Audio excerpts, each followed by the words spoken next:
Apakah dengan memberikan refreshment, menaikkan gaji akan bisa memberantas oknum-oknum yang selama ini korup di lembaga penegak hukum, ya kan? Atau ini sebenarnya memang harus keputusan seorang presiden yang mengatakan jika kamu terbukti korupsi, pada hari itu juga kamu akan saya pecat.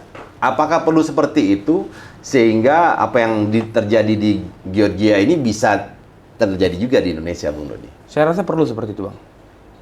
Karena banyak ini kawan-kawan pesimis mengatakan tidak mungkin akan seperti itu di media sosial kita. Ini ada beberapa yang menyampaikan gini, tidak mungkin katanya.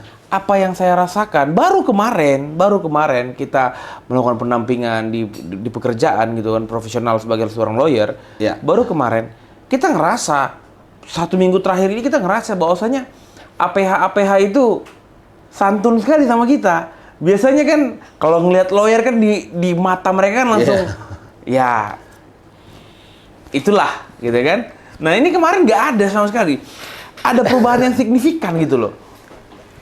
Baru 2 hari saja terjadi ini perubahan bagaimana dialektika antara Bung Do ini sebagai profesional, sebagai pengacara lawyer ya, datang ke kepolisian untuk ngurus kasus klien lah. Ternyata protokolnya pun sekarang menjadi lebih baik dibandingkan. Lebih baik, Bang.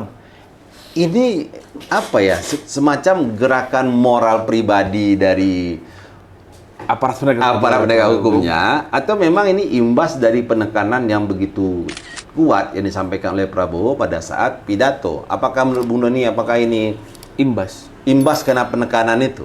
Imbas penekanan itu, Bang. Ya, kalau kita jangankan mendukung Prabowo, kalaupun Prabowo pun memerintahkan ini sama kita di NCW, turut terlibat untuk mengawasi, turut terlibat untuk bisa membuat jaring-jaring kemungkinan dugaan korupsi, kita pun siap. Kita lakukan, Bang. Kita lakukan. Kita tanam orang kita di mana-mana. Yang penting awasi masyarakat itu.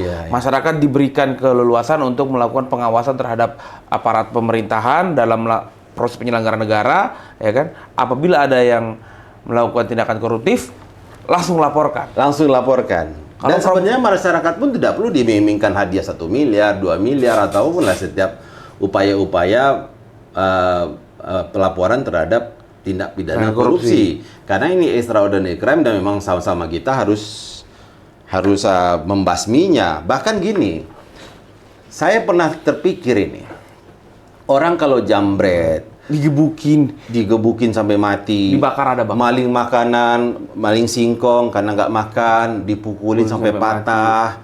Kemudian ada nenek-nenek, ya kan? Maling singkong kan? Di Jawa itu, Bang. Di Jawa sampai akhirnya hakimnya pun ngumpulin uang untuk karena semua orang di ruangan itu bertanggung jawab terhadap kemiskinan yang dialami oleh si nenek ini. Nah, saya merinding ini. Artinya kalau seandainya Prabowo Subianto ini memang komitmen dengan apa yang disampaikan, akan banyak para loyalis yang akan membantu Prabowo Subianto untuk memerangi korupsi.